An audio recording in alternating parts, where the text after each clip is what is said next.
ಮೊಸಳೆ ಹೊಸಳಿಯಲ್ಲಿ ಗಣೇಶೋತ್ಸವದ ವೇಳೆ ಸಂಭವಿಸಿದ ದುರಂತಕ್ಕೆ ಪೊಲೀಸ್ ಇಲಾಖೆಯ ನಿರ್ಲಕ್ಷ್ಯ ಮತ್ತು ಸರ್ಕಾರದ ಸಂಪೂರ್ಣ ವೈಫಲ್ಯವೇ ಕಾರಣ ಎಂದು ಮಾಜಿ ಸಚಿವ ಎಚ್ ಡಿ ರೇವಣ್ಣ ಗಂಭೀರ ಆರೋಪ ಮಾಡಿದ್ದಾರೆ. ಇದೇ ಸಂದರ್ಭದಲ್ಲಿ ಮಾತನಾಡಿದ ಅವರು, ಗಣೇಶೋತ್ಸವದ ವೇಳೆ 500 ಮೀಟರ್ ದೂರದಲ್ಲಿ ಬ್ಯಾರಿಕೇಡ್ ಅಳವಡಿಸಿದ್ದರೆ ಈ ದುರಂತ ಸಂಭವಿಸುತ್ತಿರಲಿಲ್ಲ. ಇದು ಕೇವಲ ಪೊಲೀಸ್ ಇಲಾಖೆಯ ದೋಷವಲ್ಲ, ಸರ್ಕಾರದ ನೇರ ವೈಫಲ್ಯ. ಮುನ್ನೆಚ್ಚರಿಕಾ ಕ್ರಮ ಕೈಗೊಂಡಿದ್ದರೆ 10 ಮಂದಿ ಅಮೂಲ್ಯ ಜೀವಗಳು ಉಳಿಯಬಹುದಿತ್ತು ಎಂದು ಹೇಳಿದರು. ಮತ್ತು ಜನರ ಜೀವಗಳೊಂದಿಗೆ ಆಟವಾಡುವ ನಿರ್ಲಕ್ಷ್ಯವನ್ನ ಯಾವತ್ತಿಗೂ ಮನ್ನಿಸಲು ಸಾಧ್ಯವಿಲ್ಲ. ಸರ್ಕಾರ 1 ವಾರದೊಳಗೆ ಕ್ರಮ ಕೈಗೊಳ್ಳದೇ ಇದ್ದರೆ ನಮ್ಮ ಶಾಸಕರು ಸೇರಿ ಮುಂದಿನ ಕ್ರಮ ನಿರ್ಧರಿಸಬೇಕಾಗುತ್ತದೆ ಎಂದು ಎಚ್ಚರಿಕೆಯನ್ನ ನೀಡಿದರು. ಇದೇ ಸಂದರ್ಭದಲ್ಲಿ ಮಾಜಿ ಸಚಿವ ಎಚ್ ಡಿ ರೇವಣ್ಣ ಹಾಗೂ ಇತರರು ಉಪಸ್ಥಿತರಿದ್ದರು.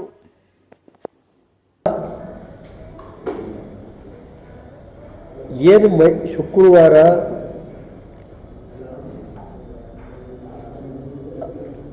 ಹನ್ನೆರಡನೇ ತಾರೀಕು ನಡೆದಂಥ ಘಟನೆ ಬಗ್ಗೆ ನಮ್ಮ ಜಿಲ್ಲಾ ಉಸ್ತುವಾರಿ ಸಚಿವರು ಎಂಕ್ವೈರಿ ಮಾಡ್ತೀವಿ ಅಂತ ಅವತ್ತು ಹೇಳೋದು ಅಲ್ವ ಸರ್. ಎಂಕ್ವೈರಿ ಮಾಡಿ ಕ್ರಮ ತಗೋತೀನಿ ಅಂತ ಹೇಳಿದ್ದಾರೆ. ಅದನ್ನು ನೋಡಿದ್ದೀನಿ, ಮುಖ್ಯಮಂತ್ರಿಗಳು ಹೇಳಿಕೆಯನ್ನು ನೋಡಿದ್ದೀನಿ. ನಾನು ಇಷ್ಟೇ ನಮ್ಮ ಮಾಧ್ಯಮ ಮಿತ್ರರ ಕಡೆಯಿಂದ ನಾನು ಮೊದಲನೇ ದಿವಸನೇ ಇದು ಪೊಲೀಸ್ ವೈಫಲ್ಯದಿಂದ ಇವತ್ತು 10 ಜನ ಇದಾಗಿದ್ದಾರೆ, ಮತ್ತೆ ಇನ್ನೊಂದು ಸೀರಿಯಸ್ ಆಗಿ ಮೈಸೂರಿಗೆ ಹೋಗ್ತಾ ಇದೆ 11ನೇದು. ಅದು ಕಷ್ಟ. ಆ ಹುಡುಗನು ಇಂಜಿನಿಯರ್ ಸ್ಟೂಡೆಂಟು ಅಂತ ಹೇಳಿ ತಿಳ್ಕೊಂಡಿದ್ದೀನಿ. ಗೊತ್ತಾಯ್ತಾ ಸರ್? ಪಾಪ ಇದಕ್ಕೆ ಕಾರಣ ಅವತ್ತಿಂದ ನಾನು ಹೇಳ್ತಾ ಇದ್ದೀನಿ, ಪೊಲೀಸ್ ಇಲಾಖೆಯ ವೈಫಲ್ಯದಿಂದ ಈ ಘಟನೆ ಆಗಿರೋದು ಅಂತ. ಸುಮಾರು 10 ರಿಂದ 11 ಜನ ಯುವಕರದು, ವಿದ್ಯಾರ್ಥಿಗಳದು, ಮತ್ತು ಸುಮಾರು 25 ಜನ ಗಾಯಾಳುಗಳು, ಕೆಲವರು ಕೈ ಕಾಲು ಮುರ್ಕೊಂಡ್ರು.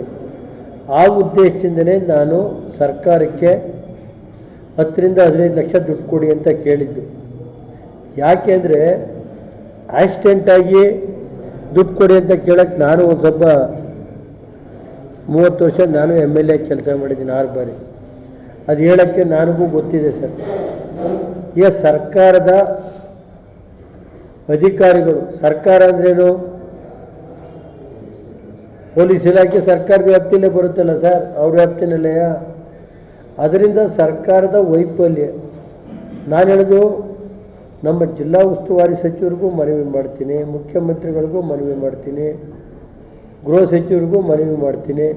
ಗೃಹ ಸಚಿವರು ಬೇಕಾದ್ರೆ ನಾವು ಹೇಳೋದೆಲ್ಲ ತಪ್ಪು ಅನ್ನೋದೇನಾದ್ರು ಅವ್ರಿಗೆ ಕಂಡ್ರೆ ಅವರೇ ಬಂದು ಒಂದು ಟೀಮ್ ಕಳಿಸ್ಲಿ, ಅವ್ರು ಬಂದು ನೋಡಲಿ ಸರ್. ಆ ಕಡೆ ಒಂದು 4 ಲೈನ್ ಇದೆ, ಈ ಕಡೆ 2 ಲೈನು, ಆ ಕಡೆ 2 ಲೈನ್ ಇದೆ.